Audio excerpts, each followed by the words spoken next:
জাহান্নামটা কেমন ভয়ঙ্কর, এক সেকেন্ডের আযাব সহ্য করার ক্ষমতা তোদের নাই। কারণ দুনিয়াতে তুই সূর্যের গরম সহ্য করতে পারো না, এক কাপ গরম চা ঠান্ডা না হলে তুই পান করতে পারো না, এক গ্লাস গরম দুধ তুই ঠান্ডা করতে না পারলে পান করতে পারো না।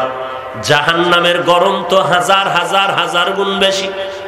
500 বছর দূরের থেকে জাহান্নামী গুনাহগারের জাহান্নামের আগুনের গরমে চামড়াগুলো খসে খসে পড়ে যাবে।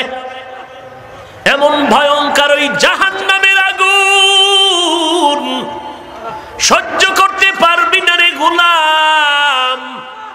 এই জন্য আমি আল্লাহ আগেই তোরে জান্নাত দিয়া দিলাম। কেমন দিলাম জানো?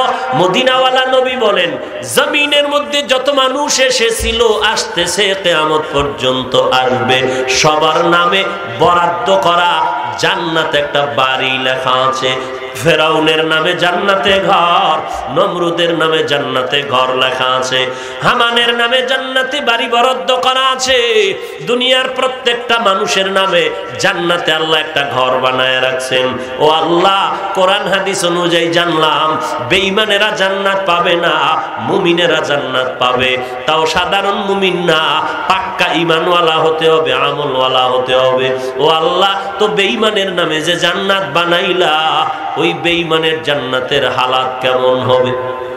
আল্লাহ বলেন, নবী উম্মতের জানায় দেন, আমি আল্লাহ মুমিনদের জন্য যে জান্নাতটা রিজার্ভ করে রেখেছি, এই জান্নাত পাবে তাদের মূল ডিউটি দিলাম। যদি মূল ডিউটি পালন করে জান্নাত মূলটাই পেয়ে যাবে। কিন্তু আমার কিছু মুমিন বান্দা থাকবে যারা শুধু মূল ডিউটি করে ঘুমায় না, এরা ঘুম থেকে উঠিয়া বেশি বেশি ওভার ডিউটি করে। 5 ওয়াক্ত নামাজ মুমিনের মূল ডিউটি, 5 বেলার নামাজ ছাড়া অন্য নামাজ হলো ওভার ডিউটি। মুমিনের জন্য রমজানে রোজা রাখা মূল ডিউটি, অন্য সময় রোজা রাখাটা ওভার ডিউটি। ধনী মানুষের জন্য বছরে একবার যাকাত দেয়া মূল ডিউটি, মাঝে মাঝে মাদ্রাসা মসজিদের ওয়াজ আর দিনের রাস্তায় দান সদকা করা, গরিবের সাহায্য করা ওভার ডিউটি। জীবনে ধনী একবার বাইতুল্লাহ যাওয়া মূল ডিউটি, মাঝে মাঝে বান্দা উমরায় গিয়া তুমি আল্লাহরে লাব্বাইক বলে ডাকবা, এটা ওভার ডিউটি। যেই বান্দা মূল ডিউটি করার পর ওভার ডিউটি গুলো করবি, আমি আল্লাহ ও নবী উম্মতের জানায় দেন, ওভার ডিউটি করনেওয়ালা মুমিনদেরকে আমি আল্লাহ দয়ার নজরে বেঈমানের বানানো জান্নাতগুলো বোনাস হিসাবে দান করে দিব।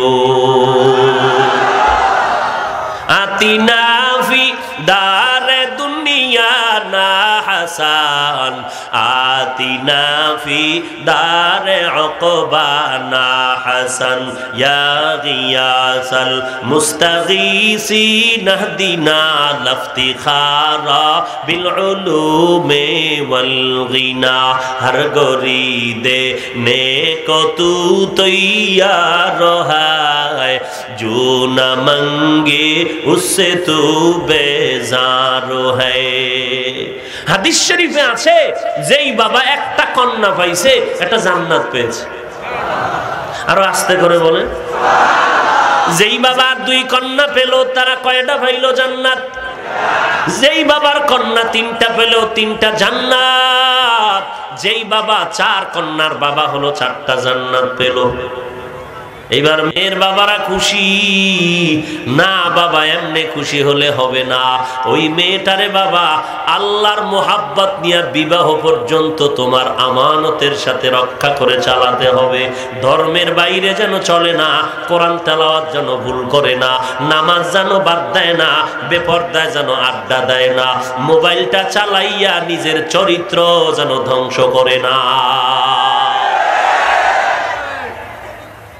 এইভাবে যদি তুমি মেয়েটাকে লালন পালন করে একটা দিনদার বান্দার কাছে আমানত দিতে পারো, আর আর বিবাহ দেওয়ার সময় জামাইটার হাতে আর মেয়েটারে দাঁড় করাইয়া আল্লাহর এক জিলদ কোরআন শরীফ দিয়ে যদি বলো, এরে আমার কন্যা, ও আমার জামাই, আমার জীবনের যা কিছু কামাই করলাম, যাই পাও আর না পাও, আমার জীবনের বড় আখিরাতের পুঁজি কোরআন শরীফ তোমাদের দিয়ে দিলাম। কোরআন তেলাওয়াত করবি আর আমাদের জন্য দোয়া করবি। যেই ঘরে স্বামীও কোরআন পড়ে, স্ত্রীও কোরআন পড়ে, ওই ঘর 24 ঘন্টা ফেরেশতারা পাহারা দেয়। জান্নাত এত সোজা? জান্নাত পাওয়া যদি সহজ হতো তো জান্নাতের সুসংবাদ পাইয়াও 10 জন সাহাবা মরণ পর্যন্ত কাঁদলেন কেন? জান্নাত পাওয়া যদি সহজ হতো তো আল্লাহ ওয়ালারা এত বেশি বেশি আমল করে কান্না করে মরলেন কেন? আল্লাহ বলেন, এরে গোলাম, আমি আমার বান্দাদের জাহান্নামে দিতে চাই না। শয়তানের ধোকায় পড়ে যারা অপরাধ করেছো, আমি মরণ পর্যন্ত একটা দরজা খুলে রাখলাম, তওবা নামের দরওয়াজা। আল্লাহর নবী বলেন, আত-তাইবু মিনাজ যামবি কামান লা যামবা লা, যারা গুনাহের থেকে তওবা করে ক্ষমা চাও, তাদের হালাতটা এমন হয় মনে হয় যেন জীবনে কোনো গুনাহই করে নাই। তওবা করার পর বান্দার মুহূর্তে গুনাহ মাফ হয়ে যাবে। গুনাহ করছো 60 বছর পর্যন্ত, 70 বছর পর্যন্ত অন্যায় করেছো, 1 মিনিট 1 ফোঁটা চোখের পানি যদি ফেলতে পারো, 1 ফোঁটা চোখের পানিতে 70 বছরের গুনাহ মাফ হয়ে যাবে।